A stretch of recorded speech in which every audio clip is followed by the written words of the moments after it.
Hello, everyone. Welcome back to the Spirit of Prophecy podcast. Today, we have a very special and unique episode that we're going to do on the Spirit of Prophecy podcast. One of the things I get criticized for often are the guests I have on and just listening to other people's perspectives. And I'm always getting accused of being too nice to people. But I am someone who has seen kind of the ugly side of the religious world. And whenever there's disagreements, the misrepresentations, the slander, the backbiting, it's just really vicious, and I don't like it, and I try to set a good example on this program. And so what I want to do today, we're going to talk about some of the ugly that happens sometimes in the religious world that I don't believe is okay. Now, thankfully for me, being in church my whole life, most of the really ugly that I have seen, it's been in my experience in the greater IFB world politically, not within my own church that I've gone to. I've been very blessed to have been in good churches my whole life where I didn't have to see a whole lot of ugly, at least from the leadership. Obviously, I've seen ugly in churches, but anyone who's in the been in the ministry, or even just a church member, you're going to see things sometimes that are bad, where Christians do not behave like Christians. And I am not justifying it in any way. I'm not saying it's okay. I'm just telling you it's going to happen. And hopefully you won't see this from leadership in your life. But if you do, hopefully they'll repent of it, because leaders mess up sometimes too. And I had a pastor friend recently that I was talking to who was dealing with a very unique situation in his church where he was receiving some criticism. And when he explained the situation to me, I believe what he did in that situation was right. But in that conversation, I suggested to him that maybe he could have avoided the criticism had he handled it another way, involving another church. And while I'm not going to go into all the details of that, what I do remember about that conversation that had an impact on me is he made a statement to me, and I won't get this quote exactly right, but he said something along the lines of, I don't trust another pastor and another church that much to allow them to do that. He said, I've seen some of the most dishonest and underhanded things in my life from preachers, and I just can't take that chance.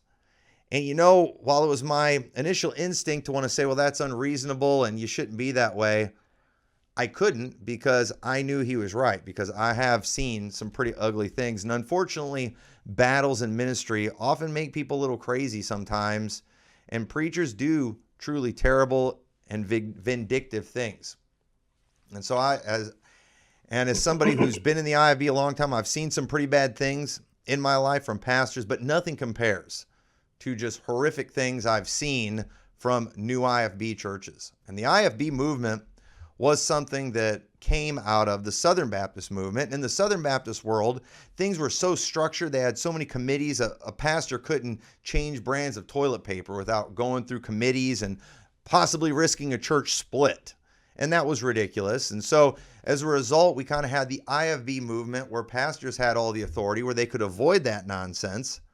But unfortunately, that system, it has attracted some of the worst people who unfortunately abuse that power and do great evil. And the new IFB, it's kind of like the IFB, where it just takes everything a little farther than the IFB does. And they do it all in the name of just being a hardcore IFBer. And I'm disgusted by what I saw from my short time of involvement with the new IFB. And some of the worst abuses you can imagine come from this movement. And so today we are going to talk to a pastor who, from my perspective, was done very dirty by his own sending pastor. And it is Pastor Salvador Alvarez of the Pure Words Baptist Church. Now, this is my first time talking to him. But before we kind of get into some of the details of this, Pastor Alvarez, if you could just go and maybe take a few minutes and tell everybody a little bit about you, who you are, and your church. Hello, my name is Pastor Salvador Alvarez from Pure Words Baptist Church, and I was sent down to Pure Words to be able to take over as evangelist. I was sent over to Pure Words to take over as evangelist, or was ordained last December 2023, and then I came down in 2024 January take over as evangelist and was ordained September 1st, 2024. About me, I've been saved since I was 5 years old. I was saved in an old IFB, or what people would call old IFB church in Puerto Rico, a missionary independent fundamental Baptist church. And then I was raised in a Christian school, IFB Christian school, and went through independent fundamental Baptist Bible College. Then was working at a Christian school and I moved to Oklahoma, started serving in a new IFB church for years, and then was sent to Pure Words in Houston to be the pastor there. Okay. Yes. And so, one thing, and for those who aren't familiar with what's been going on, and again, this is first time I've talked with Pastor Alvarez, but there was a situation recently where some really weird financial stuff happened with your church, and I wanted to show this picture here because this picture, when I saw it, it just made me very angry, and it is a picture of the door being padlocked, and well, I guess it's kind of a long story about how all that went down. So if you could just go ahead, I guess, well, yeah, in your own words, briefly kind of tell us what caused that. Or maybe we should do it this way, because when it comes to my audience, I don't know how much of this they're going to be familiar with. But from my perspective, it seems to me and you tell me if I'm wrong at any point, but you had been sent out by Pastor Jonathan Shelley, ordained, and shortly after that, it was exposed that Pastor Anderson has been very abusive for a long time to his wife and to his children, and you were against it, and you stood against him, and as a result of that, that caused problems between you and Pastor Shelley, and long story short, I mean, he basically, even though he had already turned the church over to you, I guess not everything had been turned over legally. All the paperwork hadn't been done yet. And so he basically took over your bank accounts and got your lease canceled. I mean, is that basically the gist of what happened? Yeah, part of it's still, there's still some misinformation out there that I need to make public and all that. But yeah, as far as everything being transitioned goes, everything was already transitioned legally. So I was already the legal pastor as far as all the document paperwork goes. But he was still a signer on the bank account, even though he had told me the same week of the ordination that he was taking himself out in September. But then mid-October, he was still in the account. And so basically he had been lying to me. And that's how he had access to the funds. And that's why he was monitoring. Like, there was no way for me to know that he was monitoring it, because I didn't go to the bank and check to see if he had fulfilled his word, But Wow. Yeah. So, yeah. And I guess because, again, for those who aren't real familiar with everything that had went down, Pastor Shelley had made a video after you had posted on Facebook that he had stolen $25,000 out of your account. And then he tried to make it like he was trying to protect himself. And he was implying that you had committed some kind of fraud and that you were aiding and abetting a runaway. And so he was doing that to just protect his name, his credit, and all these type of things. Is there any legitimacy to what he was saying there? Or do you think that was just because it seemed very vindictive to me, especially too when he had the lease canceled? Yeah, well, here's the timeline of events is that, he preached a sermon, No Grace for Railers, where he called out you, he called out different people, he called out myself. Yes, the famous 2-hour rail-a-thon. Yeah. So then the next day I put out my side of the story. I put a video like 9 minutes long called My Side of the Story. And then it's the day after that he had stolen all of the money. So I don't know if it's because of that video that I put out where I was debunking some of the lies already. Then that's why he started finding any reason to shut me down. The next day I look in the morning and all the funds had been taken that morning. Wow. So, I mean, what did obviously that had to be shocking to look at your bank account and see that money had been withdrawn. I mean, what'd you do first? Did you call him? Did you call the bank? I mean, so I was at work actually, but thankfully it was like at a downtime. So sometimes at work I'll have like a downtime where I'm in a waiting period, and so but it was like a downtime where I was gonna have to do something hands on right away, but I had a few minutes. So what I did is I saw the bank account. I already kind of knew what I had to do. I sent Pastor Shelley a text right away saying, "I know you did this. That you're the only one who could have done this. You know, I'm gonna expose this. I'm gonna expose you." And I sent the screenshots to Isaac Anderson, and I just asked him to make a post because I was busy. So I just sent him some screenshots real quick. Then later on, when I had free time, then I made my own post on Facebook. I basically uh, started thinking about everything. I was still processing everything.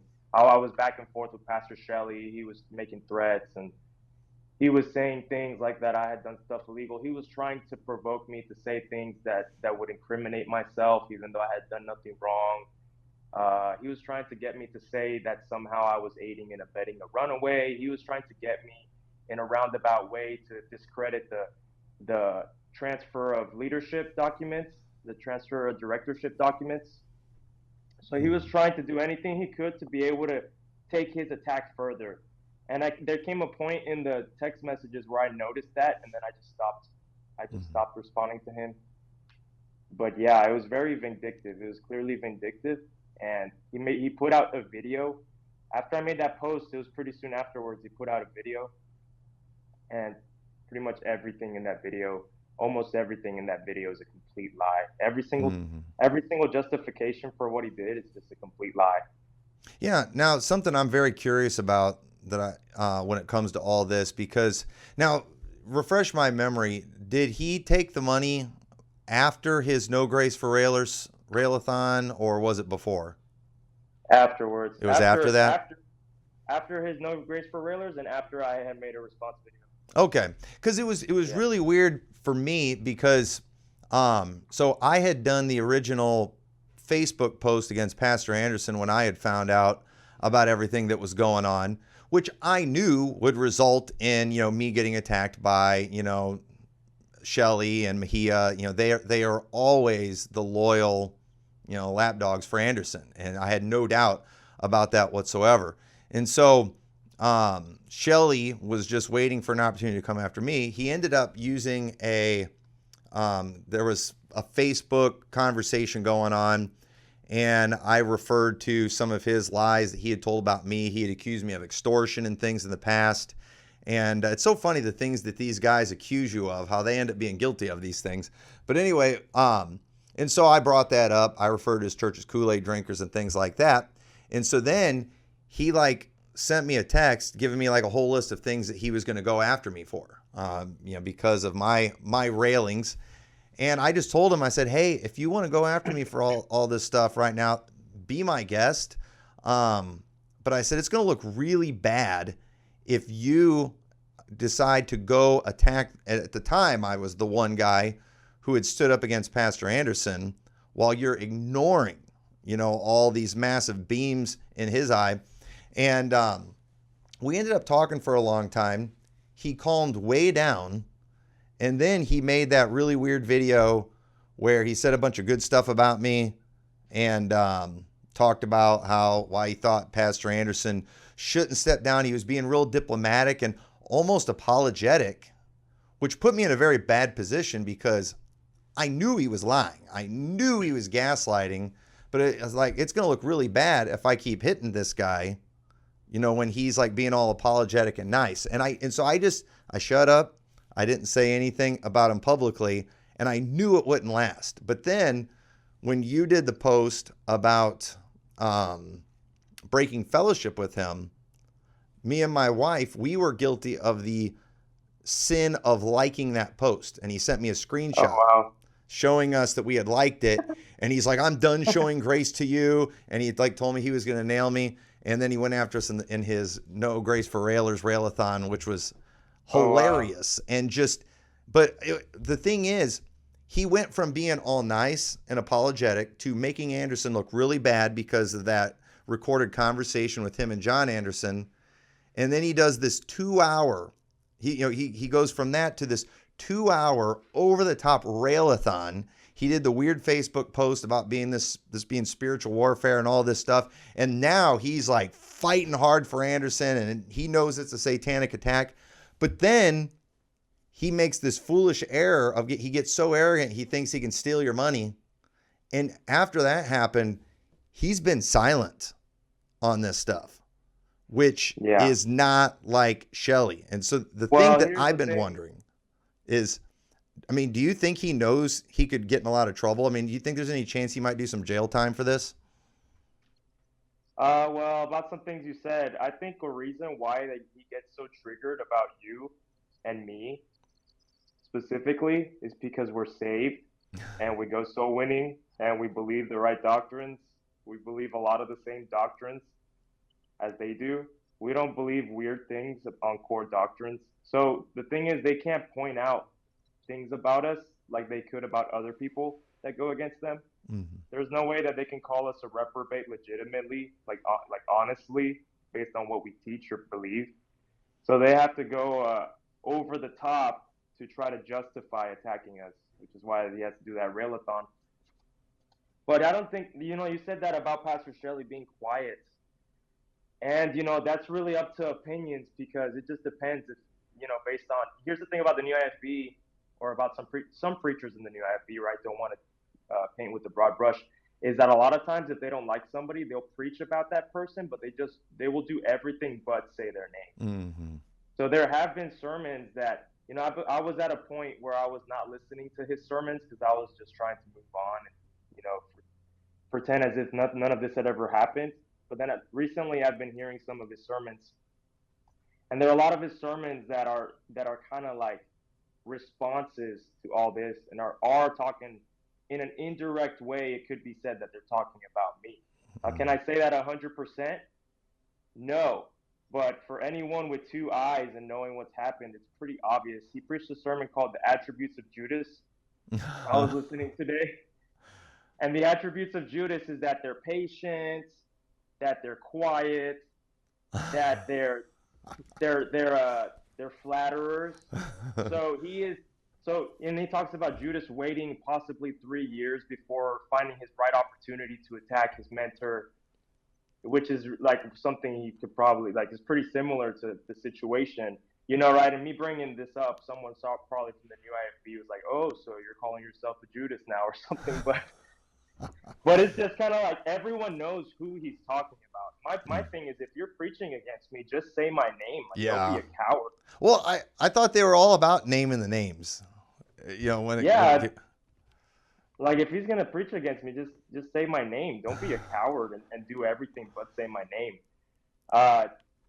Because that attributes of Judas even talks about these people. Now, here's the thing. Now with the new IFB, now it's officially a doctrine in his church that someone can have a red flag for being quiet, for being too quiet, and they can have a red flag for flattery. So now there's like, you can't be quiet, but if you can't flatter either. So now, like, you can have a red flag either way. Because that's how I was. I was quiet. I would never, praise him or tell him anything good. I wouldn't flatter him. Well, I wouldn't go to sermons or anything and make good comments or anything. Right. The thing is, well, flattery, obviously it's a bad thing, but the thing is too, now, if somebody just ever has complimented you at any point in their life, and it could have been sincere, they can turn around later if you're bad and then label you a flatterer. And like I said, this is just reminding me why I've done a lot of these Kool-Aid detox videos, is because of the fact that they use such manipulative tactics in their preaching like that. And so the thing is, obviously Judas was a reprobate. I mean, he was as bad can be.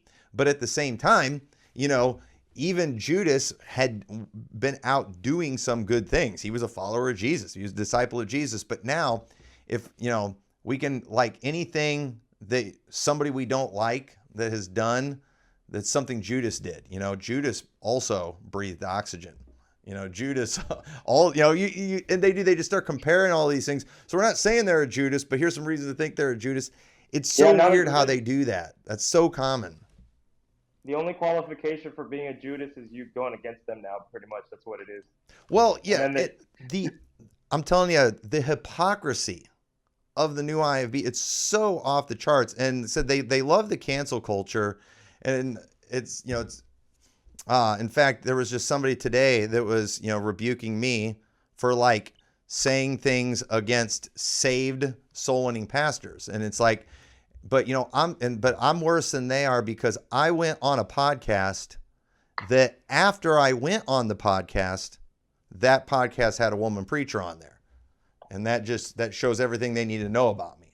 And it's just like, so now apparently I'm for woman preachers, because somebody whose podcast I went on had a woman preacher on after that. And so now they can cancel out everything I say. And so they're always like finding, whenever they're done with somebody, they'll find something wrong and use that. But the problem is they can never keep that standard, without being a hypocrite. And I got to play this clip for you. This is so funny, because I came across this clip of Mejia that is so funny, that just reveals the hypocrisy of the new IFB in such a great way. It's a 2-minute, 25-second clip, but you got to watch this, okay? Now, I don't know if you're aware of the fact, but Pastor Anderson has been attacking Bruce Mejia, okay? And I'm going to show you the video proof that Pastor Anderson has been attacking Bruce Mejia. Here we go. Let me just say this. I'll go out and say, you attack any one of my friends, I take it like you're attacking me. Because I ain't got that many friends in this world. So I got to keep these guys, happy, you know what I mean? They're my friends.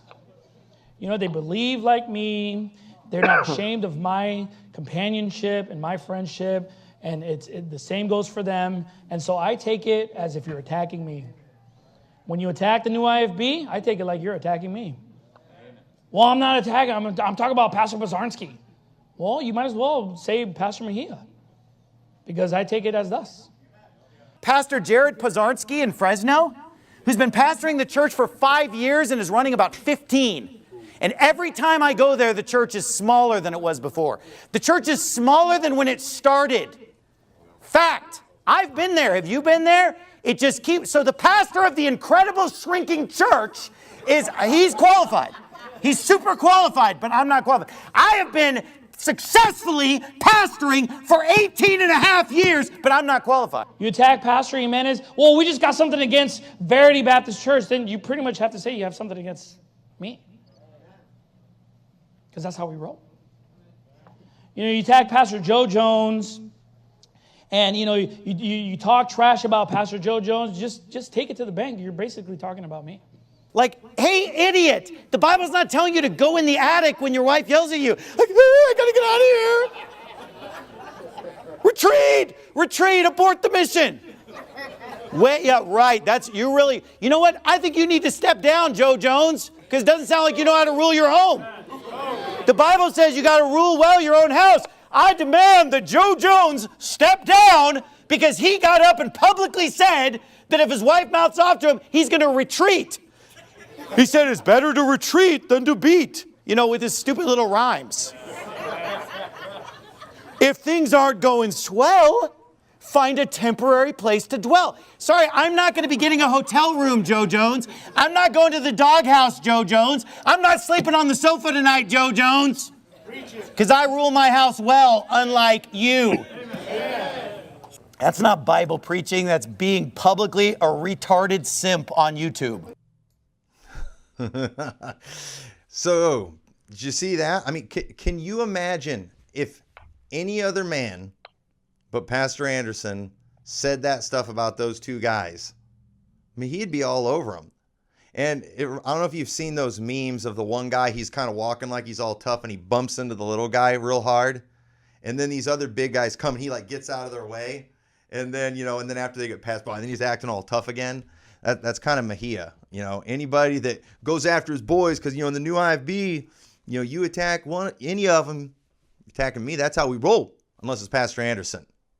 So I thought that was an interesting clip there.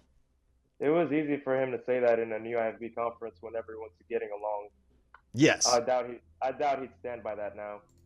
Oh, of course not. And of course he was saying that too. That was, a lot of that was directed at me. Of course, I hadn't been critical of those guys, but I've been critical of guys like Shelley.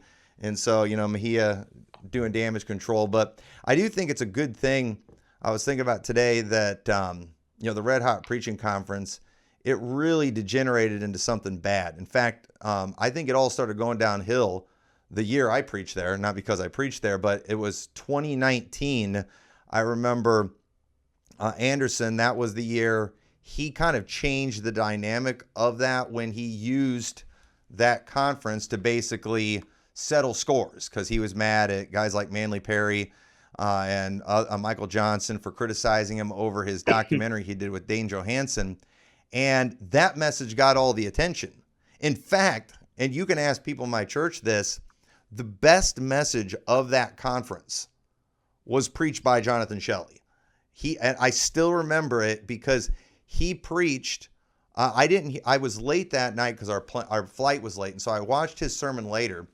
But he had preached a sermon at that conference about, I think it was about going to church with all your might, and he actually preached at the new IFB crowd, which that's what hard preaching used to be, preaching at the crowd that was there.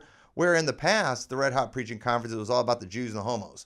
But Shelley actually did hard preaching, and it didn't go over real well. Then Anderson got up, stole the show, settling scores, bringing the drama, and then the next year, that's all it was for the most part. And it was like that every year since, and it needed to go away. It needed to be buried. And, I think there was a pressure. I think there's definitely a pressure for the in the new IFB that if someone goes against one of the pastors, that you have, it kind of feels like an obligation at that point. If you're in the new IFB, like, oh, I have to say something, because people have been saying things. People have been saying things second, like in a discreet way, against people who have been against Pastor Anderson and against us basically. They've been preaching sermons that it's been like if a person loves their brother, how can they love God if they hate their brother? And they'll be saying, how can a pastor, how can a Christian hate other saved Christians? But what they don't understand is that all we're doing is we're rebuking sin. And that's what the Bible defines love as. Like, if you love your neighbor, you will not suffer sin upon him. That's the whole context of loving your neighbor in Leviticus 19, I believe. So like us rebuking sin, that's not hating. That's actually the loving thing to do. Hopefully they would actually get it right, though I doubt it. Yeah, no, you're 100% right, because it's interesting the way these guys, they are using the playbook of the skinny jean, limp-wristed crowd, where anytime you preach against anything, you're just hateful and mean. And that's what they accuse all of us of doing. It's like, hey, can we address the elephant in the room? How about just this horrific sin, this horrific behavior, clear lies, clear slander?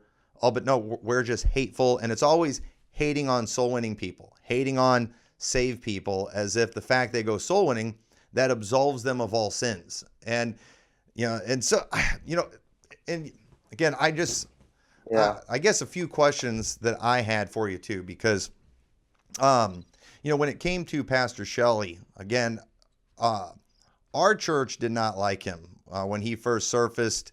And a lot of it was because there was all that drama with between Jacksonville and Texas during that time. And I remember when he came out the video where he declared himself a wonderful gift and bestowment, and it looked really bad. And I kept telling people in our church, I was like, he's a new pastor, cut him some slack. This is a difficult situation. I was always defending him.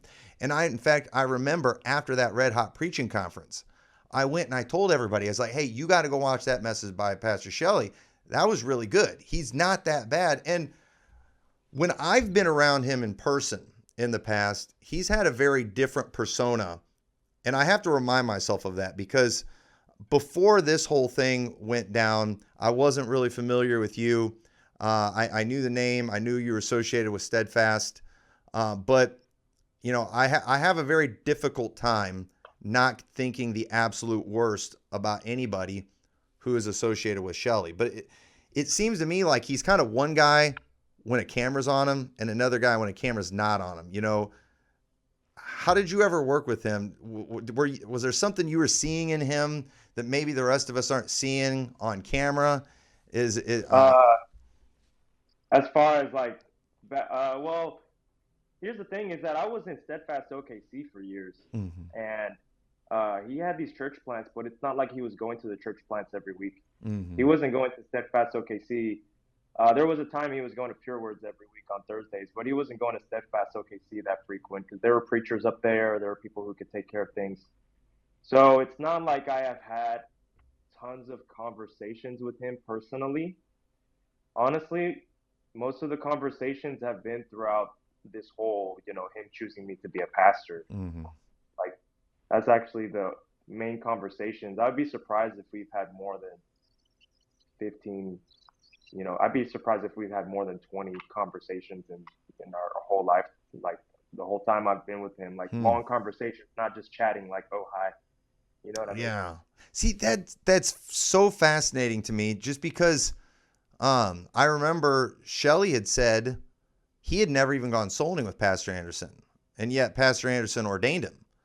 I talked to another individual a while back who I don't want to like give away anybody's names, but it was somebody who had been ordained by another preacher, and I'm asking them, I'm like, what's the deal here? And they kind of had the same testimony. I didn't really know him, I find it so strange how little time these guys spend with people that they ordain. It's really weird. It's kind of funny too, because I think he's been trying to play it like as if he was my mentor, and I betrayed my mentor. Right. Judas betrayed Jesus, but he didn't give me any training. Like, I didn't learn soul winning from him. I didn't learn how to preach from him. Not a lot of investment went on. I did go soul winning with him. I could say a couple times. The times he went to Steadfast OKC. Mm-hmm. I think I went maybe 2 or 3 times. I can't remember exactly. But there was no like training class or none of that. Yeah, and I guess too that was and I've talked about this many times before, but like, I and the new IFB hates me for this, but if I were not like this, I never would have gotten involved with the new IFB. But I'm very confident in who I am. I'm very confident in my positions. I'm very secure on those things. People don't have to be exactly like me, and I'm not real picky about fellowship. I'm not picky about who I'll preach for, who I'll have on the podcast and things like that. I'm not that way. I don't think I am accountable for everything that everybody does that I talk to, and so I'm very vocal about what I believe in everything. And so, when I first went and visited new IFB churches, I was pleasantly surprised at how many normal people there were, because I was not expecting there to be any normal people. And there were a lot of weirdos. But I remember Steadfast in OKC. I did preach there in, I think it was the spring of 2020. I preached there. And I really thought that group seemed very solid and very normal. And, and everybody thinks that I'm just out here like calling up everybody in the new IFB. They talk good about you too. I remember I came in July of that year, and I remember they would say good things about when you visited. Yeah, I really enjoyed it, and I was very surprised at how normal they were. And I remember, when I started kind of seeing the insanity of Shelley, I was shocked that church was putting up with it, because I'm just like, how in the world are these people staying there under his leadership? He just. But I think a lot of people overlook things.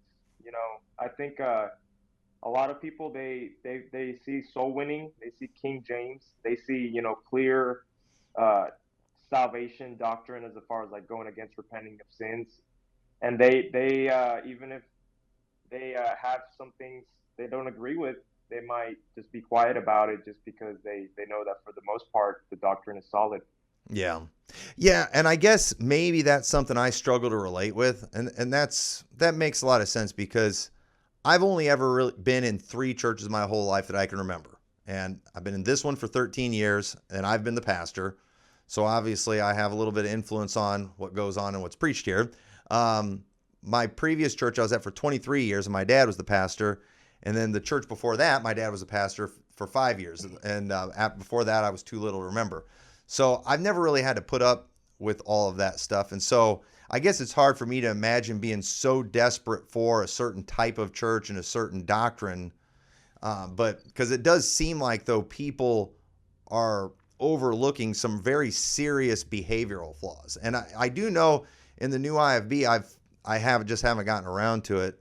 I've considered doing a video just explaining how I think a lot of people, they've really been turned away from old IFB churches because of things that really aren't that big of a deal. I mean, they've so successfully demonized Sunday schools and nurseries and, bookstores and things like that. People are passing up opportunities to go in really good churches with really godly people that would really help them grow in the Lord because of pretty insignificant things. And while in the meantime, they are completely, and they're like, I can't believe he wants to overlook those things. Well, you want to overlook horrible behavior. You want to overlook lying, railing, slandering, and even, spousal abuse and child abuse. You're wanting to overlook all of those things that I would say are even a bigger deal, but and these are things that will affect your life. I mean, do you really want, to pattern your marriage after this model? It's not working. The new IFB teaching on family is not working. And I've had many people who have reached out to me and my wife, and they've talked about just the teenagers and the young adults who've grown up in the new IFB. It's not turning out a good product at all. And yet, at least we don't have to hear about pre-trib. Well, I heard about pre-trib my whole life, and I wish it would have been post-trib. But either way, being post-trib has not changed my life. It has not helped or hurt my marriage, and I wish people would just kind of get their priorities right. But I think they have. The new IFBs they've done a very good job of saying it's, these other churches are good. They're saved. You can go to them, but at the same time, out of one side of their mouth they're saying that, but then they're just demonizing them whenever people actually start going to them. Yeah, they believe that they are the spiritual special forces. Yeah. Like the Green Beret or something like that. They think they're the elite. Because I think there's also a false idea that they're the only churches going soul winning or anything like that. And then, well, definitely like for the past few years, there have been maybe some things you could say were like bad behavior. But during this whole ordeal recently, I don't see how anyone can justify like supporting pastors who cannot condone marital rape, spousal abuse, spousal corporal discipline, however they want to put it, or excessive child discipline. Like just recently, it's just gotten so worse. Yeah, I could see how someone could justify like, oh, I'll stay in this church even if they not, maybe their behavior all the time is not something I agree with. But just recently, it's gotten so much worse. Right. Well, and I guess that was one of the things I didn't know if you'd have any insight. I mean, I guess you wouldn't, because it sounds like you weren't very close to Shelley, but it does seem like that Anderson has these people just living in fear of him, because they all preached against this stuff, but then they just changed on a dime when they found out he was guilty of these things. I mean, you see the way Mejia is preaching at the Red Hot Preaching Conference, but yet it's crickets, when Anderson's the guy doing all this stuff. I mean, you got Anderson get him to the pulpit, calling Pastor Jones a bastard, and Mejia's not going to say anything about that. He's going to defend him till his dying day. Well, it's not our church business, but then they'll go after me and my wife all that they want. Yeah, they'll go after you.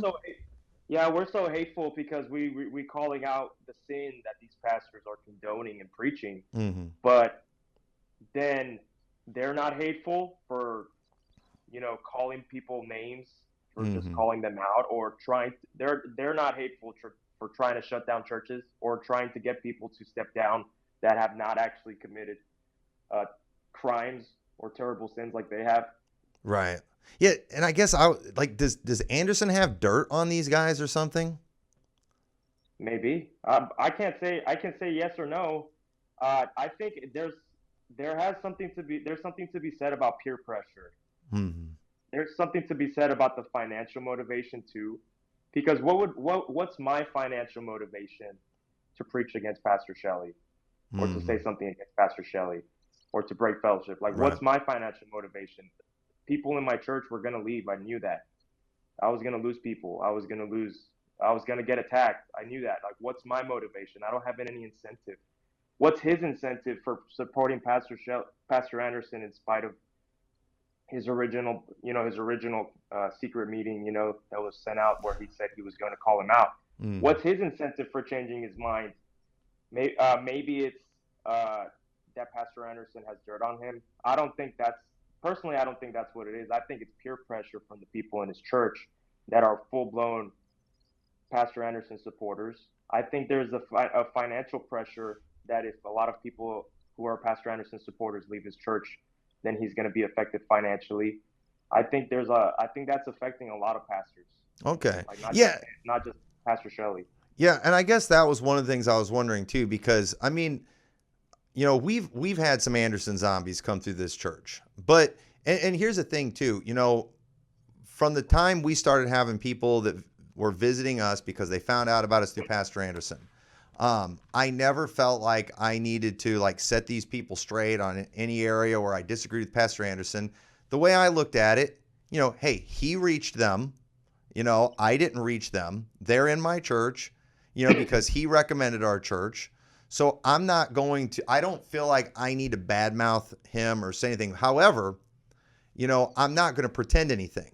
These people are going to figure out, and they always would figure it out quick, that Liberty Baptist Church is Liberty Baptist Church. We're not Faithful Word, Midwest. And so you did most of those people that were just kind of like the zombies and not able to really process anything. They wouldn't stay around very long. And, that was fine. But I guess I was always able to spot those people, and I never counted on them for anything. I never really expected much from them. I knew they probably weren't going to last. And so I don't know if maybe I just never had as many of them as these guys did. Maybe they are financially dependent, I guess. But I guess when it came to some of those people, they were so unbalanced. Some of the ones that just beat their chest the most about soul winning and beat their chest the most about all these repent of sins, false prophets out there also had the worst home lives, the worst marriages, were doing terrible job raising their children. And, and it was one of those things. I want to help people if they're struggling, but these people refuse to be helped. They were so arrogant, because they're right on the gospel. So, who cares if their marriage is trash? And I didn't want people like that in my church. And so I guess I can't imagine pastoring a church that had a whole bunch of people like that in it. That would be horrible. I Yeah. wouldn't want that job. Well, yeah. Well, there's a lot of people in the new IFB that they will say the Bible is their final authority, but the way that they view their Bible is through their pastor's lenses and through Pastor Anderson's lenses. And there's a lot of people that they don't actually know their Bible. If they have a question about the Bible, the final authority will be, oh, well, let me ask this pastor about it, and then that has to be right. And so, yeah, there's not a lot of critical thinking going on. No. So, kind of back to the whole money situation. So you have the money back right now, correct? Yes. Okay. So, and I know you've had to meet in your house because of the, your lease getting canceled and all that kind of thing. Do you guys think you're going to be able to get another building in the near future? That's actually what we're working on. Yeah, I haven't really talked about it too much publicly, but the thing is that he sent the check back, but it's been a long process to be able to start a new bank account. We tried starting it in the same bank where he had closed the account, and then because of this, it's suspicious if you close an account, take all that money out, then you put it back just a little bit later. And they closed that account, and they closed the new account that we tried to set up, and it took forever for them to send us the money. So then basically we started a new bank account, but when starting a new bank account with another institution, that there's certain paperwork that you need to get ready and have all done that we had to wait for. And then so basically just recently is when we have the money. So we have like those 25,000. It's just like right now, like this week that we actually got. We've gone without that money for weeks. So, you know, people thinking that, oh, they gave the money back, it's all over, like it's just water under the bridge. Why do you care? Like, no, it's affected us a lot. Like we just got the money now. Yeah. Well, and what's so funny? Yeah. Sorry, go ahead. No, what's so funny, I've been getting accused by Pastor Thompson of like trying to shut their church down and all this stuff. And it's like, okay, well, first off, I'm not. But second of all, Shelley practically did. He stole $25,000. He got the lease canceled on your building, something the Sodomites have been trying to do forever. And Shelley teamed up with him basically and won and succeeded. And it's he lied and railed about me to split the church to get as many members as possible to leave the church. Right. I don't even know the people in these churches. The people in these churches that I know are the ones they put behind the pulpits who preach about me. And then I talk about what weirdos they are. and then I'm the one trying to like split their churches and stuff. It's like, I wouldn't have even known these people's names.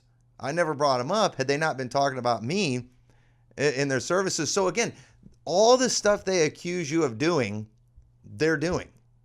And yeah. it's so fascinating. And they're doing these things beyond what I would ever imagine, beyond whatever I would even have the power to do.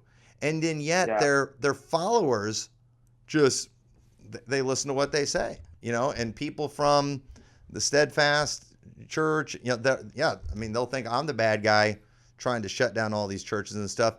And all I'm trying to do is I'm trying to bring some clarity to a lot of hurt people in a very confusing situation. And let me tell you, my Kool-Aid Detox series, I have received so much feedback from that. It's been overwhelming, mostly privately, because people are afraid to say stuff about it. You know why I think is it? Because I think honestly at this point, there's so many more ex-new IFBers than new IFBers. Mm-hmm. Like just at this point, there's so many more people that have been burned and that have realized that there's corruptions in the new IFB, that there's more people outside that have been ousted or ostracized or whatever you want to say it, and then the people that are still in the movement. Mm-hmm. Yeah, and it is, and again, not everybody in it's bad. In fact. And you know what? All of these guys can verify this. But when I separated from the new IFB, I did, through phone calls, I officially broke fellowship with Anderson, Jimenez, Shelley, Mejia, and Thompson. I officially broke fellowship with all those guys. Now, there were the other guys that remained in the new IFB. I never broke fellowship or burnt any bridges, but I didn't continue contacting them or staying in fellowship with them, because all of those guys, I only knew them because I had been involved in the new IFB, and I did not feel like I needed to pull them out of the new IFB, nor was I going to try. But I never broke fellowship. Guys like Pastor Robinson, Pastor Berzins, and I didn't know Pastor Jones or Pazarski real well. But I always thought those guys seemed like decent guys. And I even told our church that. It's like, I think there's a lot of good guys, but I said, these other guys I believe are completely corrupt. And it was very fascinating to me. And you better believe our whole church noticed it whenever all this went down. And I didn't know you at all. Me and you had never met. But when all the separating from the sheep and the goats started taking place. And it was just very interesting, the ones who defected without my influence. I did not call these guys up. I did not influence these guys. I did not communicate with these guys or anything like that. And, because, I did feel like these are people who, again, are in a bad crowd, but are decent people, which is how a lot of people felt about me from the old IFB. When they didn't like me, they didn't like that I was hanging out with the new IFB, but they believed I was a good person. It made them keep their distance from me. And I get that, and I did the same thing kind of with these other guys, because again, I wasn't trying to create my own movement. I wasn't trying to create my own denomination or something like that. I'm just not interested in that. But I did believe that these were severely flawed people. And I also believe that there was a lot of good people in their churches. And even though I was shocked at some of the people that continued following them, you know, I never thought it was my responsibility to try to stop them. I really liked the OKC crowd. I really enjoyed when I went down there. I really liked them. But you go ask any of them if I've ever communicated with them since I broke fellowship with Shelly. I only knew those people because Shelly invited me to go down there and preach. Yeah. So it would have been wrong for me to group. use that against them. Yeah, no, there's a solid group of Christians in the Steadfast OKC. Yeah, it was a solid group. Like that And was so a are good they church. just, are they, so, and this is what I wonder, are they putting up with this stuff because of the fact that they are just so desperate for a church that's right on certain doctrines and maybe they're a little misguided in their priorities? Or is there just a fear of being attacked and called out to the What do you pulpit? mean about specifically Steadfast OKC or just new IFB churches in general? I guess just, yeah, OKC and, you know, any of the new IB churches that you're aware Well, of. I know that Steadfast OKC, they don't, at least from what I've heard, they don't think I'm a reprobate. And so I think because they actually know me, they've known me. And I think that there are some people who have left that church because they know whether what was done against me was so bad that they just cannot support someone who's done that. But I think there are other people in that church there are other people in that church that are just that know their Bibles and that are good, decent Christians, but that are just willing to put up with bad things to be able to go to a church that goes soul winning and preaches everything from the Bible, I guess, is their justification. But then there are other people in UFB churches and that are just 100% like you would say Kool-Aid drinkers, in the sense that no matter what Pastor Anderson or Pastor Shelley does or says, they are always right. Anyone who says anything against them, they are wrong, and don't listen to them. Which is what they're trying to get to do. They're trying to get people to not listen to us, Right. so that they don't even hear our side. Yeah. No, I know what you're saying. Cause like, for example, yeah, that's what's frustrating to me. And I think both are bad, but I see guys like Chris Segura. I believe that he believes Anderson is the greatest man since Job, maybe greater. I believe that he believes the things he's saying. I don't think Shelley does. I don't think Mejia does. I know Thompson doesn't. I just know those guys are acting out of fear. And that is a very real thing that a lot of current new IFBers and former IFBers, they have talked about, just kind of that pressure that's there. Because one thing that a lot of new IFBers have in common is they've reprobated a lot of family, they've burnt bridges, they moved out to these churches where the only people they know are within that church. And if they get out of sorts with the church, they have no social life, they have no friends. Yeah. And so that gives them a lot of power. They're so invested. That's what it is they're so invested in the movement. They have literally moved. People who have stayed in spite of all this are the kind of people who have moved across states, sometimes across countries, to go to a new IFB church. Mm-hmm. They are invested so much, and like you said, they burn bridges with their family, debating things the new IFB believes, to where their whole identity is new IFB. For them to give that up is just so hard. Yeah. Yeah. And I guess I'm almost more upset at people not doing the right thing out of fear than I am about, like, you give me your opinion. Noah, I don't know how to say his last name. Do you think Noah's for real, or is he trolling us? I think he's for real. I think he just has some I think he is too. Yeah. And so, well, it's hard to tell sometimes. Like, he enjoys it though. Yeah. Yeah. But I think he really believes in the new IFB. And, you know, I think guys like him, Ben the Baptist, you know, these guys are true believers. It doesn't matter. You know what? These guys, they believe no matter what. I've had to be careful too. In the past, I've almost, like, creamed people online for just saying stupid things.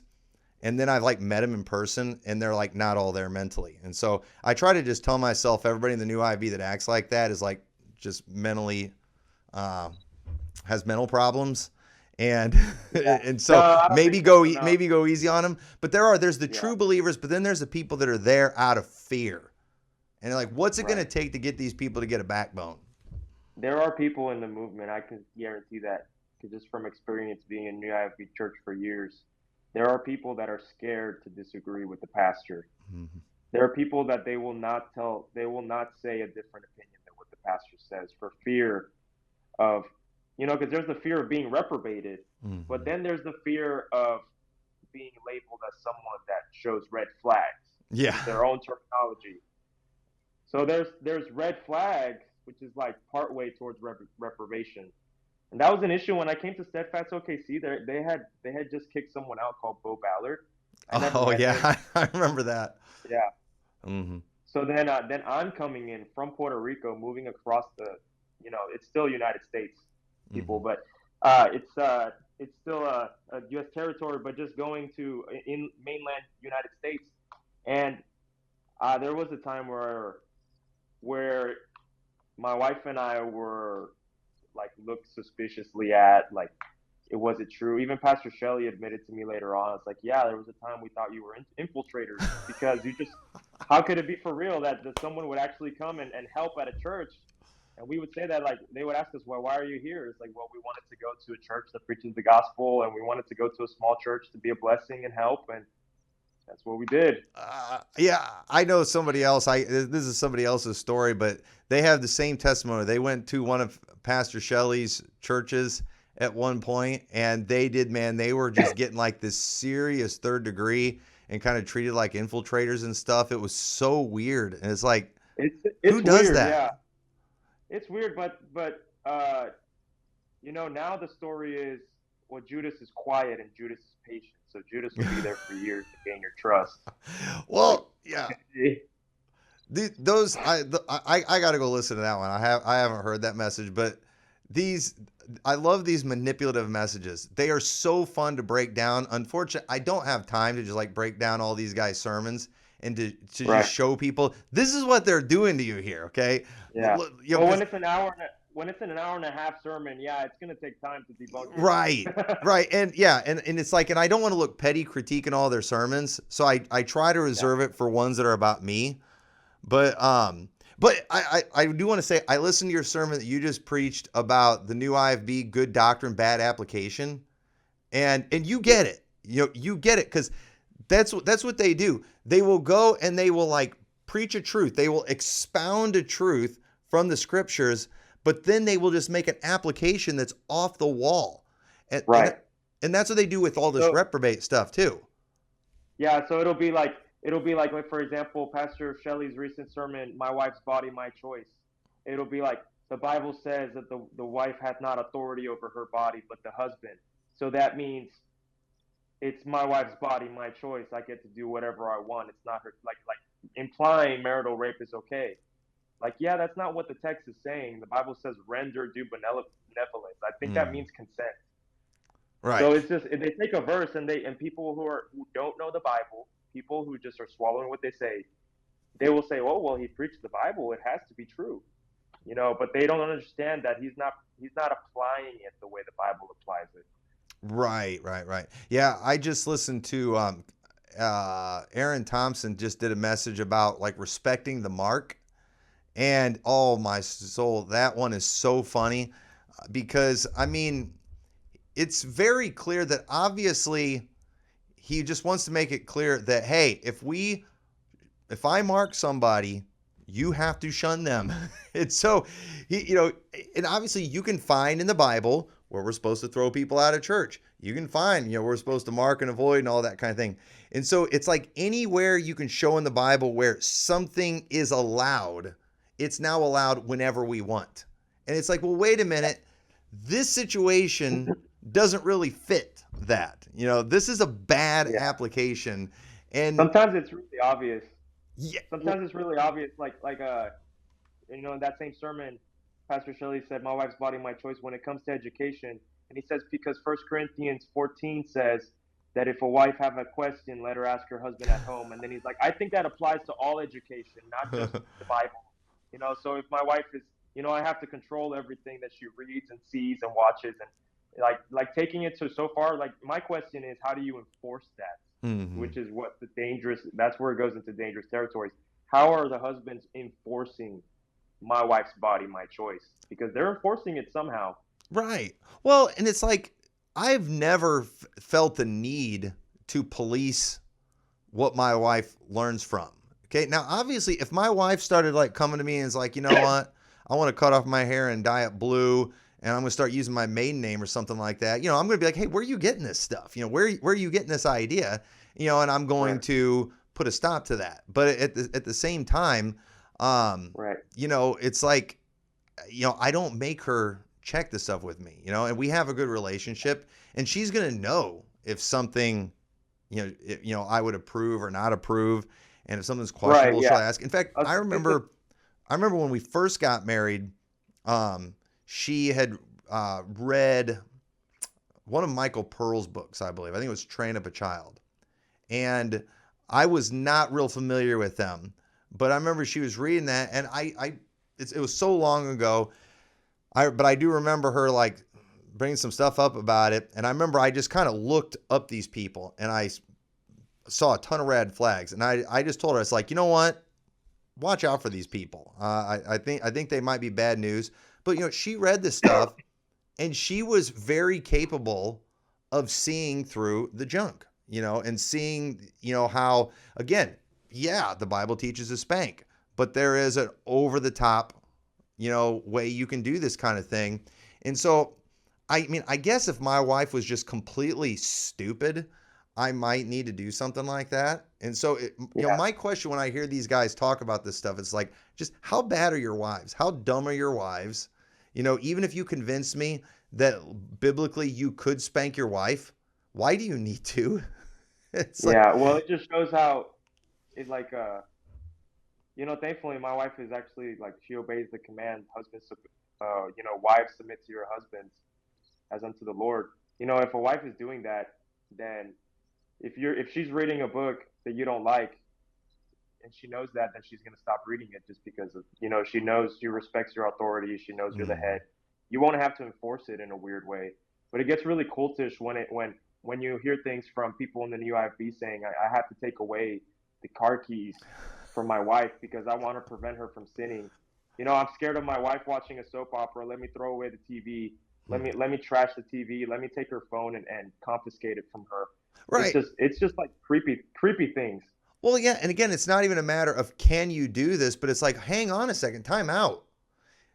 Shouldn't we like figure out what's going on that we need to do this?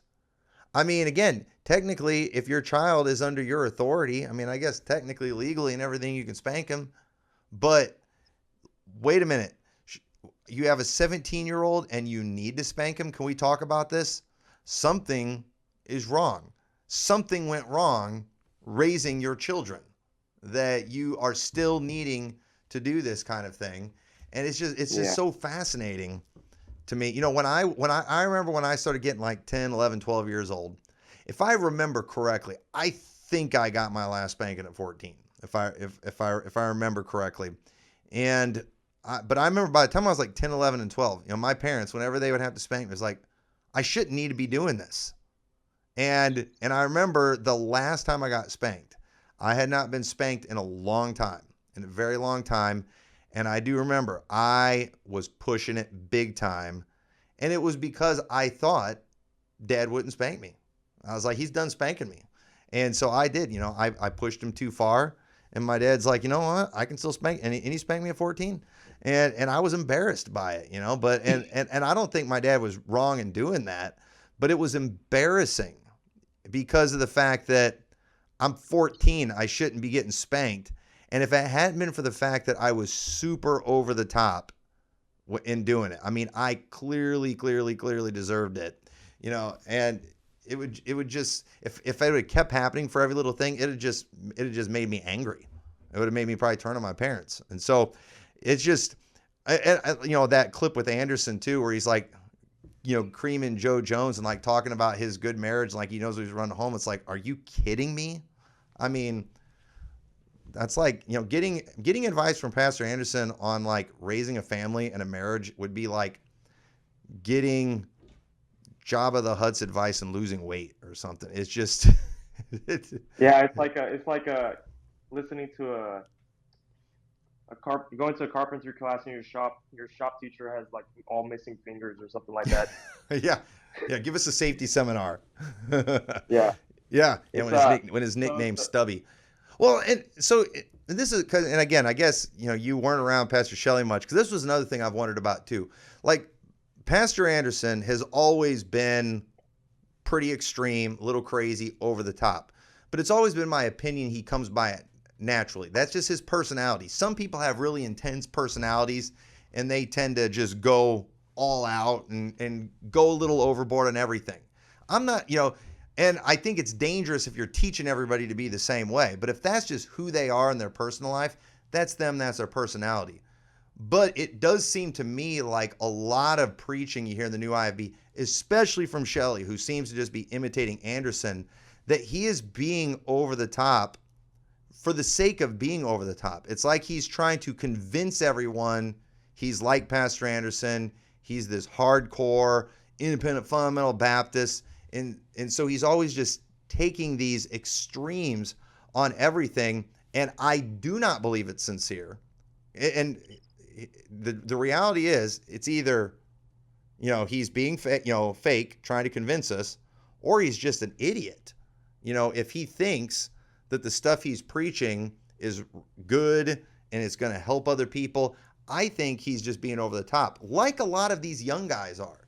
A lot of these young preachers, I've always been careful about putting, young guys and experienced guys' sermons on the internet, because I don't want them preaching the internet.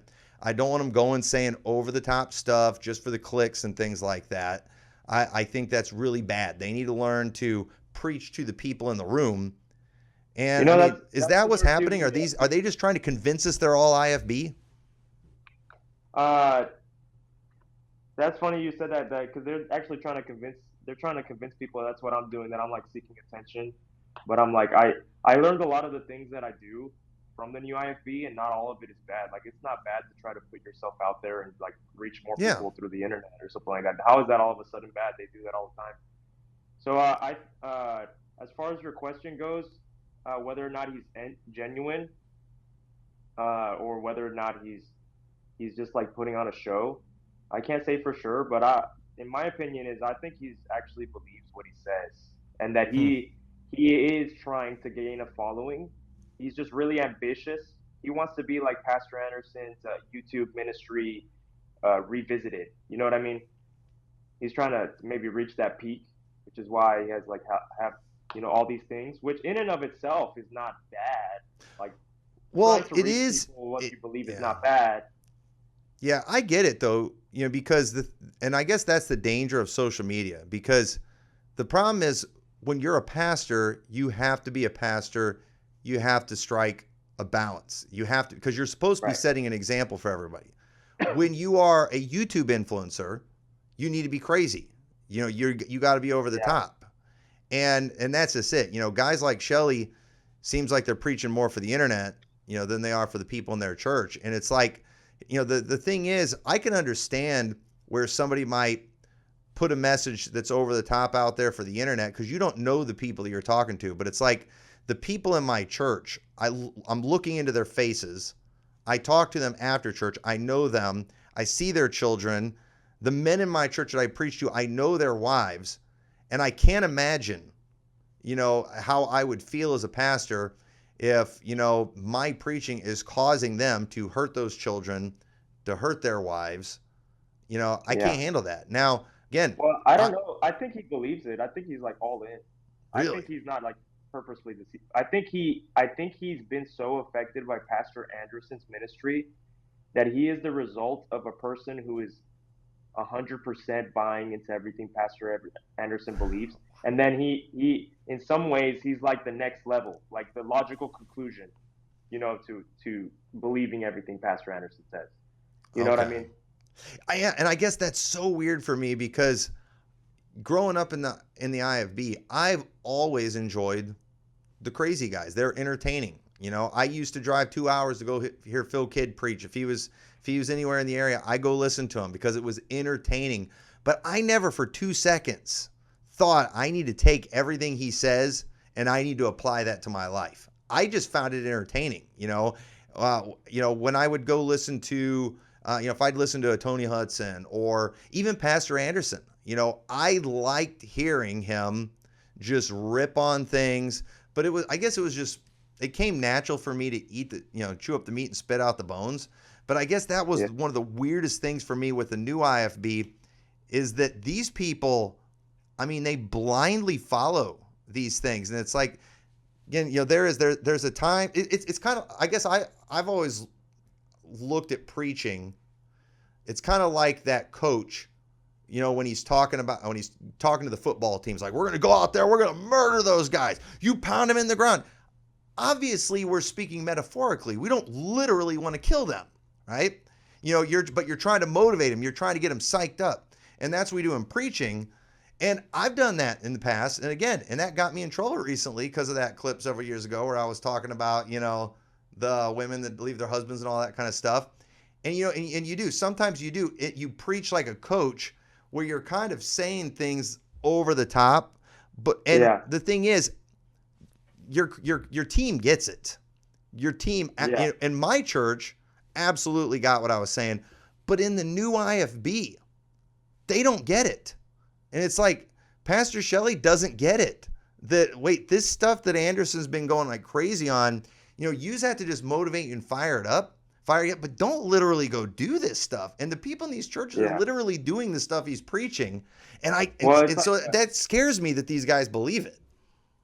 Yeah, because Pastor Anderson preaches a lot on like the authority. He's like super big on authority. Even going so far as to calling husbands dictators. And it's just taking that to its logical conclusion is like, what are the applications of that doctrine? Right. Then all this junk comes up. Well, yeah, and the thing is, I heard stuff like that growing up too. In my home, I'm a dictator, right? But at the same time too, you knew the guy saying that also loved his wife and kids, and so the thing is, some of that stuff, again, it's talk, and it works great, again, if you love your wife and kids, if you love the Lord. But again, when you see a situation like this, where these extreme things are being done, and then to find out that, no, not only is this guy not doing it just because he lost his temper or whatever, no, he believes in it and is using Bible to trying to use Bible to prove it's okay, and just butcher the scripture to do it. That's scary stuff. And that's twisting the scripture. Manipulating the Bible, manipulating people through the Bible. It's like mass psychology. Yeah. Basically like using mass psychology to try to confuse and twist the narrative so that he is actually the victim of the situation because he's following the Bible when people are attacking him. Yeah.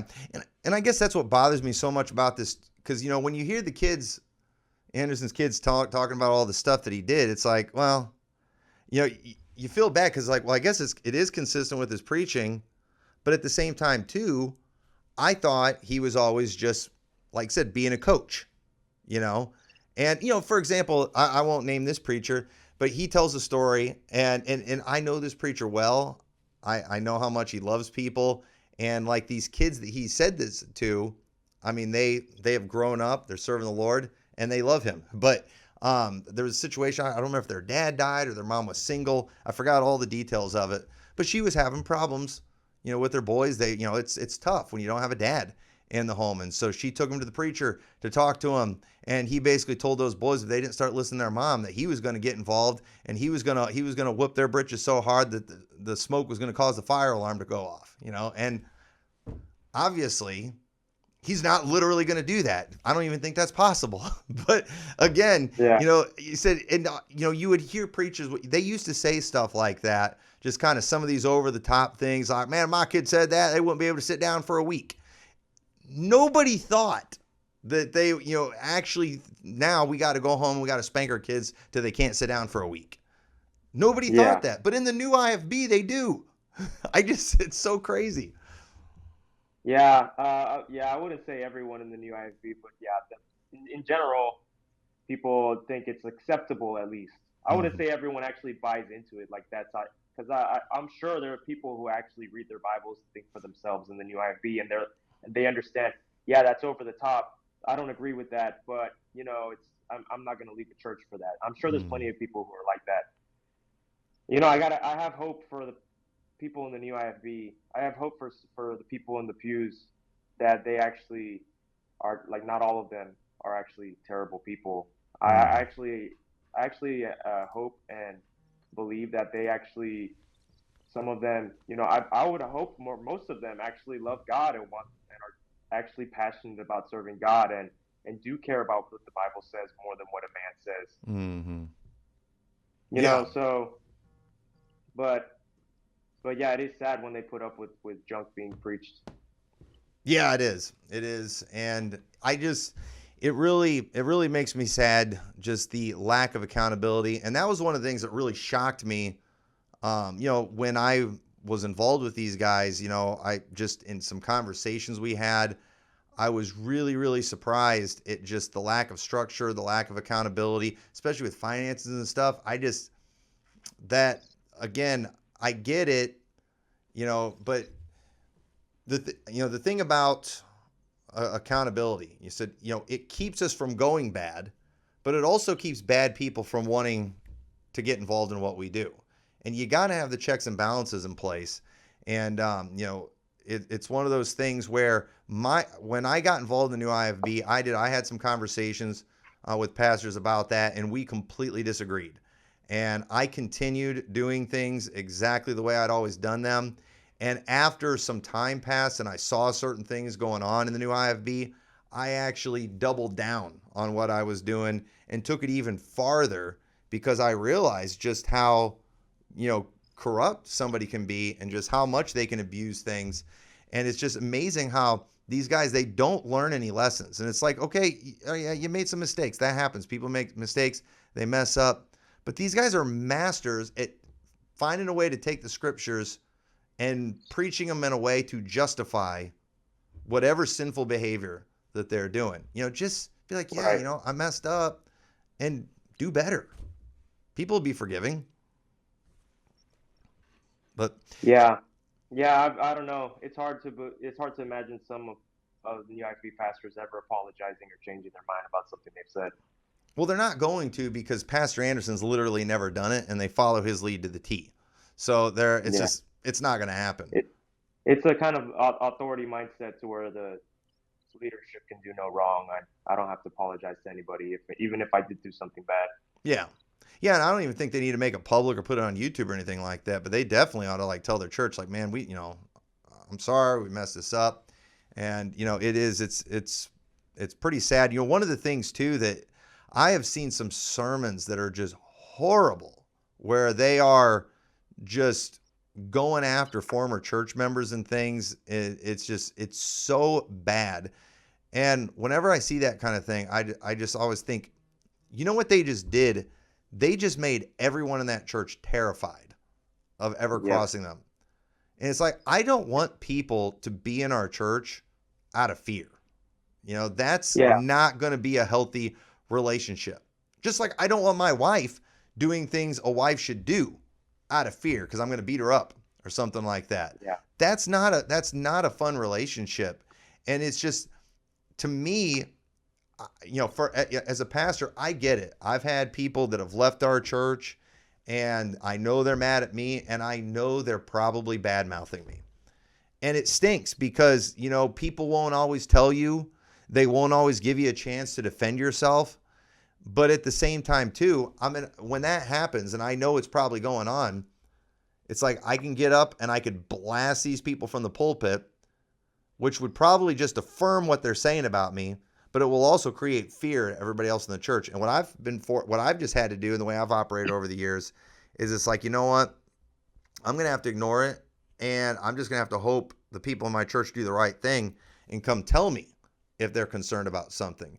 And so I've never gotten so scared that I thought I needed to do what these guys do. So it's like, they just seem like they scare very easily. And the way that they try to hide their fear is pounding their chest at the pulpit.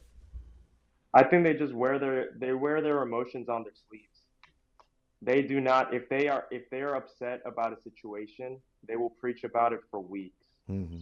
They will talk about it over and over again, sometimes months on end, bring it up over and over. Mm-hmm. And they will use passages and use and abuse passages over and over again. And so, yeah, it's kind of weird. Yeah.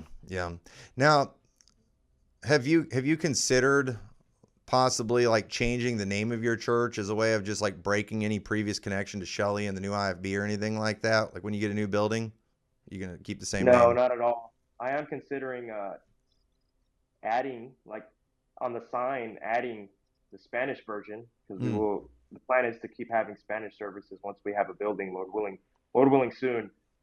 So, but the church will, I don't have any plans of changing the name of Pure Words Baptist Church. I know that does make it difficult for us, because then if anyone looks us up, then they will see a past history of people protesting us. Mm-hmm. And that makes it difficult. That might make it really difficult to get a rental property. But the truth is, I don't have any problems with the name of the church. I like the name of the church in English and Spanish. Like, it translates really well to Iglesia Bautista Palabras Puras. But so I don't think I have to. I don't think there's any reason to. I always liked it, even before all this controversy. I like when he ordained me, I made that decision. I don't think I need to change that just because of everything that's gone on. Yeah. Now, this is another thing I was wanting to ask you about too. Like, what do you think Anderson meant when he told Shelley, he would burn it all down? And is that what Shelley tried to do with you? I do not know. Burn it all down. At one point, I thought it was maybe like expose everyone's secret sins. That's what I was all thinking. The pastor at one point I was thinking of a possibility of an inner circle of wife beating, wife beating, Masonic, like Freemasons, right. All these things.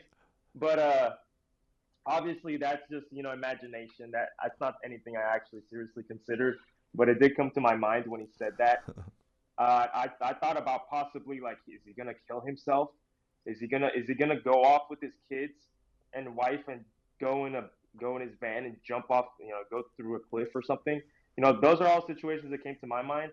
But honestly, I have no idea what he meant by that. And if Pastor Shelley did that to me, well, he definitely did everything he could to destroy the church. That's right. For sure.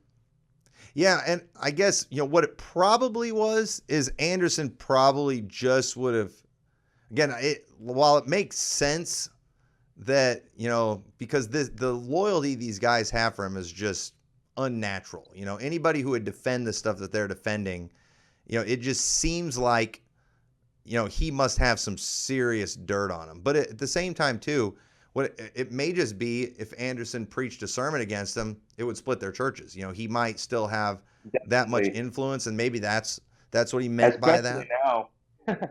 Especially now, these people, the pastors, they had to choose who do I want to lose? Pastor Anderson followers or people who actually think what he's done is terrible. Right. So they had to choose. I think they came to a realization a while back that they were going to lose people. They just had to see in their congregation who would they lose. And maybe that's a reason why in that secret meeting, once everybody started piping up and saying, why would, don't call him out, like, oh, I had kids and I was spanked when I was little and I thought it was bad, but now I'm all better. All these people piping up, maybe it made them see how much of their church was on what side, and they made their decision on who to lose. You know what I mean? Yeah. Yeah, that was probably a big part of it, because these guys do seem to act. I mean, like having a sermon preached, they act like that's a really big deal.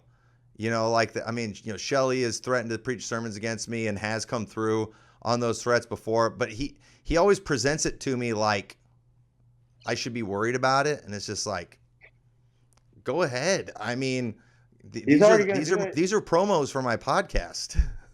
He's already going to do it. If he's upset, he's going to say something. Yeah. It's just really the difference between what he's threatening and what he's going to do anyways is whether he's going to say your name. Yeah. That's the only difference. Right. But a lot of people are worried about getting their name mentioned.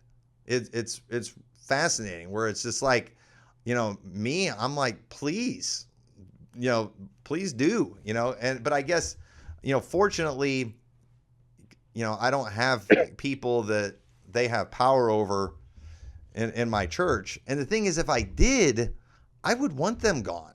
I don't want people in our church that believe this junk and are okay with it. Understand is everyone who is an avid Pastor Anderson follower in my church is gone. Everyone who's a diehard Pastor Shelley fan is gone. Like, I have faithful members who actually take God's word and the truth above what a man says. So really that gives us the opportunity to say things without having fear of losing people. Whereas they have to kind of like not be too abrasive or, that's the thing. If they start calling names, they start going off hinge, then the people who are reasonable in their congregation may be put off and they could lose people, but yeah, I think there's a definite fear of them losing people, that they have a fear of losing people. Yeah. Yeah. They've already lost people. They've already lost families. Huh.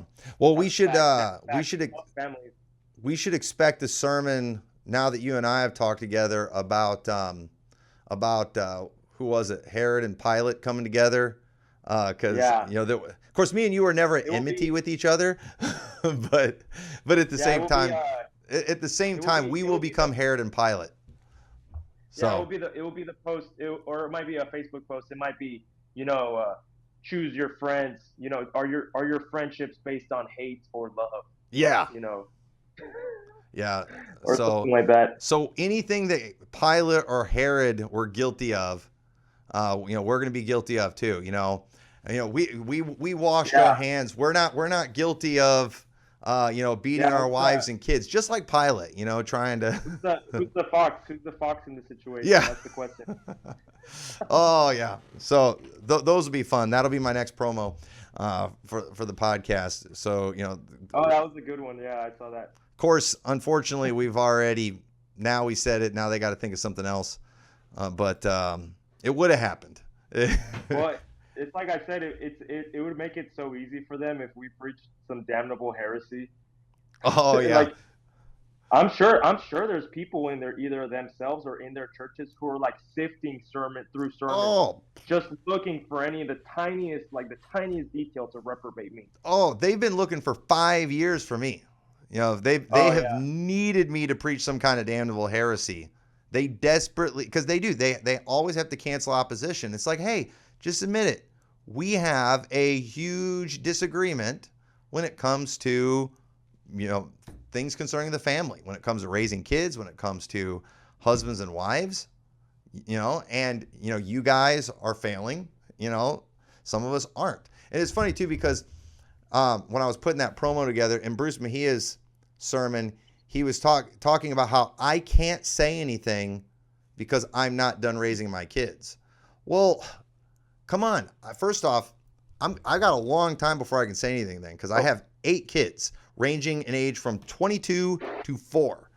But the thing is the fact that, like, so far on my 4 oldest, I'm 4 for 4. Does that not count for anything? And if Pastor Anderson's 0 for 4, doesn't that count for something? That's such a dumb argument. That's stupid. It's dumb because, okay, so the Apostle Paul had 0 kids and was unmarried, and he's the person God used to write down the commandments of child, right. Ephesians 5 and 6:4. So, okay, so I have to be qualified. Does he want to add that into the qualifications too? You have to have faithful children, not accused of riot or unruly, and not under 21 years old. Yeah. Well, and here's the thing about that too, is, the way my kids have turned out, it was not on accident. And I did know what I was talking about even before they got to that age, not because I was so smart, but because I was following a proven pattern. I was following teaching that had been proven to me by people who had succeeded, by many people. So I didn't come up with the way I raised my kids. No, I copied what I have seen work many times. I have a great cloud of witnesses when it comes to child rearing, and I used it to my advantage. And here's the thing too. What blows my mind about it is I made mistakes. Okay? I made mistakes. But because of the fact that my kids love me and my kids love the Lord, and because, and my wife probably deserves most of the credit for it, it still worked out fine. And that's what's blown my mind is when I talked to Anderson, he said if he stood before God, he could look him in the eye and say he did everything right. I wouldn't even say that. And I've never heard a successful parent say they did everything right. The only people, and I can think of a handful of people in my life who I've heard say I did everything right, and it's always people lamenting the fact their kids went to the devil. They are always the ones saying I did everything right. I remember when I was a teenager, and I listened to, or I was a young adult. I think I might have just got married, maybe just before I got married. I remember listening to someone tell my dad, I don't understand what happened. I did everything right. And I remember I grew up with these kids. I'm like, no, you didn't.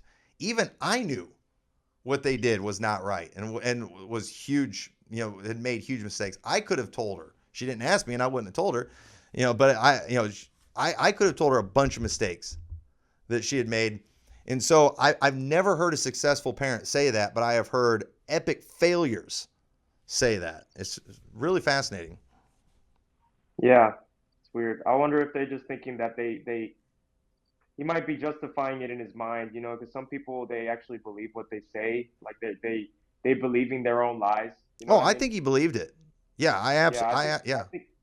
I think he's justifying, like, well, the Bible says beat them with the rod and stripes, stripes for the back of fools and all these things. And he might be thinking like, oh, so I did the right thing, but the result didn't work out, so it's not my fault. Yeah. But I did what was right. It's my kid's fault. But he just misinterpreted passages, and then he's blaming it on other people. Yeah. So I guess to kind of close this out, so what can people do if they want to visit your church, get in contact with you, give towards your church? Because I've got your website up here. I don't know if you probably aren't. I don't know if you're putting your address on there or anything like that where they can meet. Yeah, but what's the best way to contact you or learn about your church? So if you look down, it's kind of funny because of the whole bank situation, setting up the new bank account, we've had the donations, the online donations off for a while. Mm-hmm. If you scroll down, it'll go to the giving. So it'll say that button will not work. So Okay. basically, the button will go, but you won't be able to pass through until I fix we just set up a new bank account, so I got to fix that. So it should be fixed soon. To visit the church, since we still have protests being a possibility, we're not sharing our address. We're not sharing the address of the house that we're meeting in. So if someone wants that address, then there's a form on the website in the bottom that they can fill out, or they can just message me personally through Facebook or through Gmail, the Gmail that's on there as well. And basically, I'll just send you that address with the service times through an email, so that we can meet up at the time. So That's another reason we want to go and meet up we want to get a building pretty soon, is because we want to make it easier for people to visit church. Because obviously, having new visitors, it's harder it's hard enough meeting up at a house, not a commercial space. And then on top of that, having this bad rap behind us. And then on top of that, you having to ask, like adding steps to find out where it even is. You know what I mean?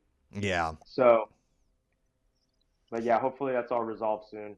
Okay. Yeah. Well, definitely hope and pray that'll work out. And again, people, if you live in the Houston area, get out there and visit. If you were a part of that before and you got caught up in the hype and the foolishness and the stupidity, I don't know. I'll bet Pastor Alvarez would forgive you and give you another chance. Yeah. But I haven't kicked anyone out.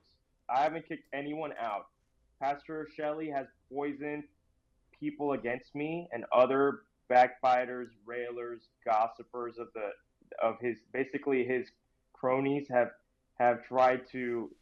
He's been actively sending messages and spreading lies against me for people to leave the church, and we have lost people because of it. We still have faithful members, faithful soul winners in the church, but we have lost people because of it. And I haven't kicked anyone out. They've all left by themselves. Now, here's the thing about Pure Words Baptist Church is that Pure Words Baptist Church, the membership already before was shaky. It was growing after I got ordained and leading up towards the ordination. But for a history, it was already shaky to where someone would come for a month for like one service, you wouldn't see them in a month, 2 months. You wouldn't see them in 3 months, in 4 months, but they're like a regular member for 6 years. So even to this day, I'm still, some people, I'm not sure if they're just like following their pattern of missing church for 3 months, or if they're actually out of church. Mm-hmm. So, but hopefully with the new building, everything could get better too, as far as that goes. If everyone could just please pray for us in our church. We've been attacked by the sodomites, attacked by fellow Christians. The most disappointing part out of all this has been the people who've known me for years in the new IFB, who knew that I would go soul winning regularly. That especially the people from Steadfast OKC who heard preaching of mine, who knew me personally, who came to my house, who knew me one to one. The part that's hurt us the most, my wife especially, but myself as well, is the people who've given us the cold shoulder because we've been ostracized. People who've completely, basically forgotten we exist. And it's a really sad deal. Not everyone's been that way. Some people have reached out to us who've left the church, who left these churches. I've been receiving support from people who've left the churches, who've left Steadfast and Steadfast OKC, which is now Anchor Baptist Church. But it's just been surprising to me how people will believe lies against someone they've known for years. Yeah.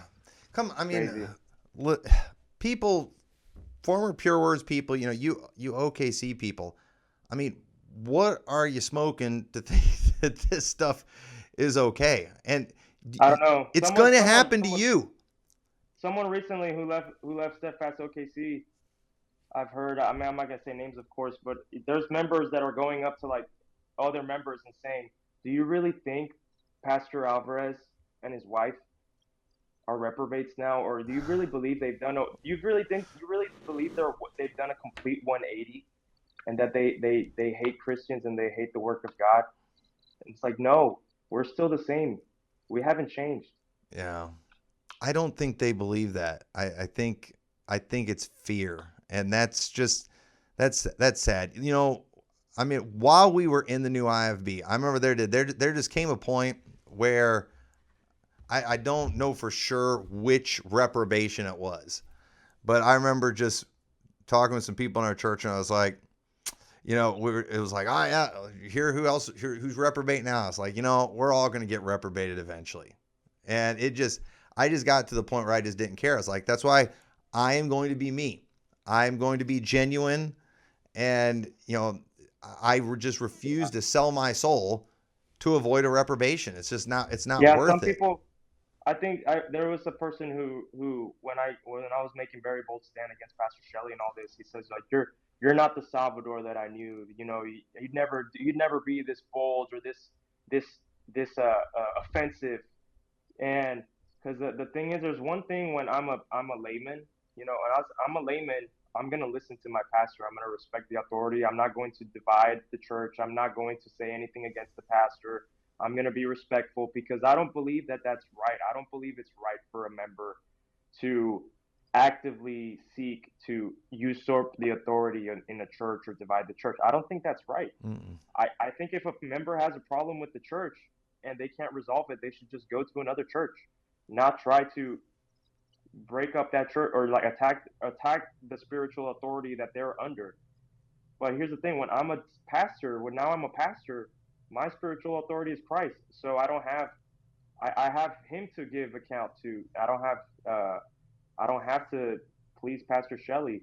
And I think some people, they think that I changed, or that oh, I'm revealing who I really was. Like, oh, I've been this sadistic Judas this whole time, but I've been holding it in. That's why I was quiet, because I didn't have anything good to say.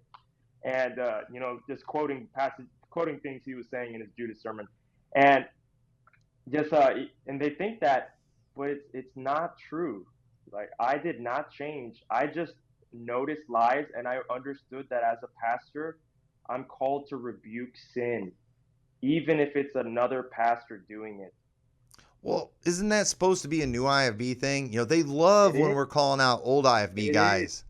But again, I learned that from them. Yes, but just not the Pope. Just, not the Pope. They do. They love it. We're all so bold. And how many times have you heard, Jesus isn't a respecter of persons, and neither am I, unless it's Pastor Anderson. Another thing is another thing I learned from them. Rebuke sin, especially if it's a pastor, right? Rebuke hypocrisy. I learned that from them. Here's another thing. If someone attacks you, don't stay quiet. You got to be like the Apostle Paul in 2 Corinthians and call it out and say, if someone's attacking your ministry, you call it out, you answer. Mm-hmm. So people might say, oh, why don't you move on? Why don't you don't have to address these lies. You don't have to talk about these things against you. Just move on peaceably. Just take the offense. That's not what I learned. Mm-hmm. That's not what I learned. That's not what they do, and that's not what I've learned from them. Right. Yeah. So we can attack the guy in Podunk Collar who said repent of sins wrong, with the Church of 4 people, and they got 4 views online. But if we say something against the guy who got our lease canceled on our church, who stole $25,000 from our church, who's got members leave our church, how divisive of you to say anything against him. It's just, the hypocrisy is off the charts, and it's crazy. It's unbelievable. It's crazy. It's like, why don't you let it go? Yeah. Oh, well, it's not like they closed my building down or anything, right? Yeah, exactly. I mean, it was so bad when it was the sodomites that were doing it, but now that it's a saved, soul-winning pastor, it's just, we should just deal with it. No. Like, Pure Word Pastor Shelley is Pure Word Baptist Church enemy number 1. That's what's happened. He's done more to attack our church than any sodomite ever has. Yeah, absolutely. Yeah, it's Twilight Zone stuff for sure. But, well, hey, I appreciate you coming on here. Do you have any final words for the audience before we sign off? No, just thank you for the opportunity for bringing me on, and I really appreciate you talking about all the talking points.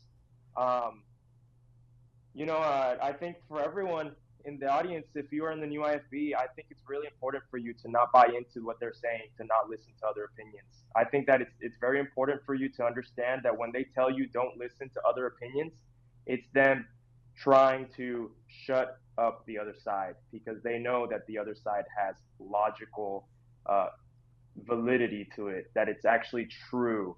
So when Pastor McMurtry does a detox, it's not like, oh, he's a railer, I'm not going to even listen to that. No, you should listen to it, because what he's doing is he's exposing the gaslighting that's going on. Yeah, Pastor McMurtry went on a podcast that later on had a woman pastor on that same podcast. Can you believe he did that? It's like, okay. Yeah. Like, you had control over that. Yeah. And it's the standards they come up with. And again, they only apply them to enemies. They never apply them internally. Can you imagine if I would have teamed up with the Calvinists and made a documentary? Yeah. Can you imagine? Can you imagine if I had been beating my wife and kids? I mean, can you imagine how bad it would have been? Can you imagine if I got up and I called out, Joe Jones and Jared Pazarski? I mean, he had been all over that because I'm attacking him. Pastor, I cannot imagine allowing a man to just paralyze me with fear the way he has with these guys. That is no way to live. I would be, as a husband, I would be so embarrassed to face my wife and children and my church to know that a man was doing that to me. Yeah. And that's why I just... And Jesus. Yeah, and Jesus. Yes. It's like, how do you go into your office and Lord, I need a sermon for this next Sunday. Like, how do you even make that prayer to him when you're literally serving another man? It's really fascinating, and it's sad. And it's a sad tale. And it's sad. Yeah. Honestly, it's like a psychological thriller kind of. Yeah. And I'm thankful, because I'm glad, like, the people in our church, it's just made them sad. And that's what it should. The people in our church, we're not like, yeah. No, that's not our attitude. It's just like, yeah. It's this really stinks. But then there's a lot of people that are just in denial. Okay? And obviously, watch out for the ones that are, like, excited about it, Watch out for those Edomites that are saying raise it. Those aren't good. Watch out for them. Yeah.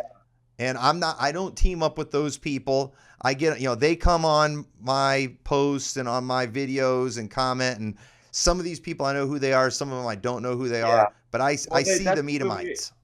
That's what we'll be accused of. We'll be accused of they're trying to shut down a soul-winning church. They're trying to take down the edge of the spear, Pastor Anderson. If you take him down, we're next, and all that stuff, because they think that, like, soul winning, King James onlyism, it all depends on these specific pastors, but that's just not true. It was there before they existed, and it'll be there when they're gone. Absolutely. These guys need to get out more. They really do. I mean, again, I know of more good soul winning churches, large soul winning churches, just in the state of Illinois, that outnumber the new IFB. And so when I hear the way these people talk, I'm just like, you people do live in a very small world, in an echo chamber, and they really need to get out more. And especially in Texas. Texas has a lot of, good soul winning churches in different places. And obviously, there are certain new IFB distinctives that they don't have that'd be great if they had those things. But the things that everyone is justifying all this bad behavior for, they have those things, the fact that they're soul winners. Nobody's using the fact that Anderson's post-trib as an excuse for, letting abuse pass, but they are the fact he's saved and a soul winner. Well, there's a bunch of those churches out there. And yes, of course, he's uniquely good at it. And I think there's certain areas in the new IFB where they are superior for the most part than others. But it still doesn't justify sin. Sin is sin, right? And you cannot condone it. And so take all the good stuff and leave the wicked stuff behind. Absolutely, absolutely. Take the good from the old IFB, take the good from the new IFB, and be an independent, fundamental Baptist. Don't be this Baptist where, like, everything that somebody does with one of your buddies is doing it to you, because that's the way we roll in the new IFB. And then that's what he is saying in that clip. And then he acts like they're not a denomination. It's like, no, you are. You're a weird club that I don't know. Obviously, you guys share too many secrets in your clubs, because somebody's holding something over you.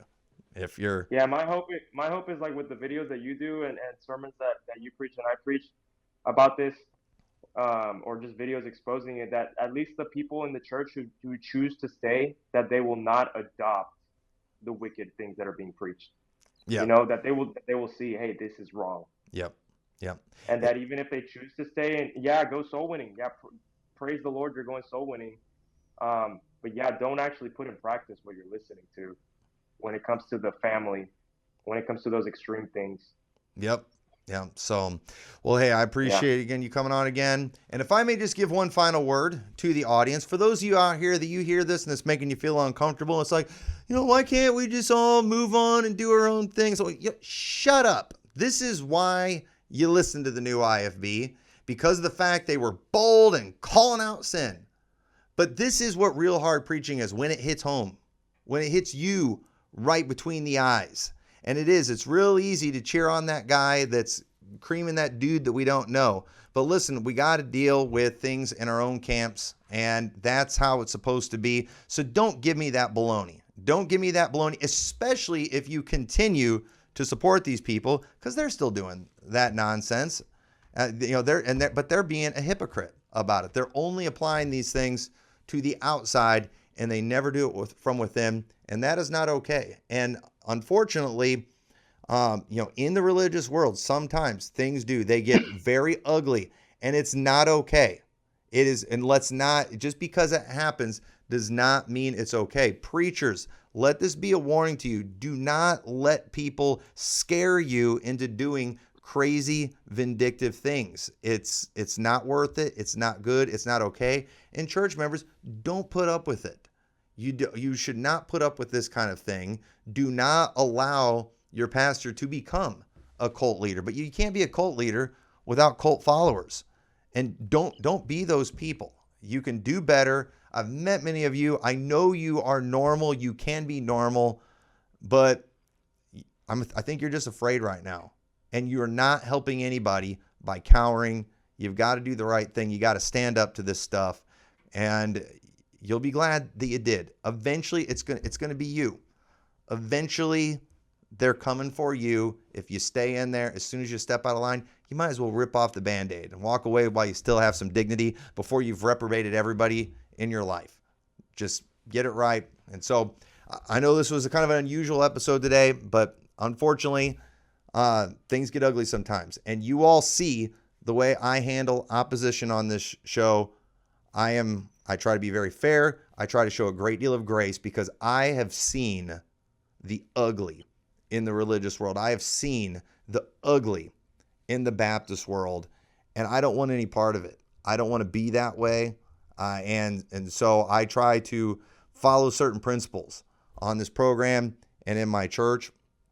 And again, I'm going to call out sin, but I'm going to do it in a fair way and try to be consistent in these things. And so I hope this was a help and a blessing. I hope too, if you do live anywhere around the Houston area, go be an encouragement to Pastor Alvarez and Pure Words. They're going through a lot right now with attacks from the Sodomites and Pastor Shelley, and give them some support, help them get going strong again, getting in another building. And I think we are not the ones here trying to shut down churches. We're trying to keep them open. Okay, the ones who are trying to shut down churches are the ones that are stealing money, getting leases canceled. They're the ones doing that kind of thing. The ones you want to destroy a church, allow sin, promote sin, cover up sin, condone sin. That'll destroy a church way faster than anything I could ever even attempt to do if I wanted to do it. So anyway, thank you so much for watching this. Please like, share, subscribe, and all that good stuff. And we will see y'all next time. God bless.